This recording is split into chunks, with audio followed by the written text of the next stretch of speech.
In this video, I'm going to teach you on how to buy Bitcoin on your OKX app. So first, you need to access your OKX application on your mobile device, or if you don't have, just simply visit their website on your desktop or your laptop.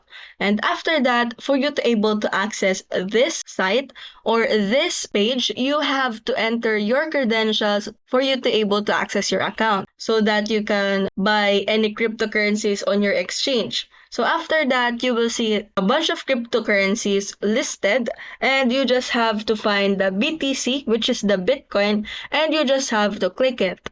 After that, you will see a bunch of options, but navigate to the trade button, and after you clicked it, just tender an amount of USDT that you wanted to trade for you to able to buy a BTC or Bitcoin.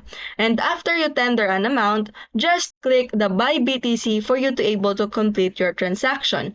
And that's how you buy Bitcoin on your OKX app. If you found this video helpful, don't forget to smash that like button and subscribe so you never miss a new video. Stay awesome, keep learning, and I'll see you in the next one.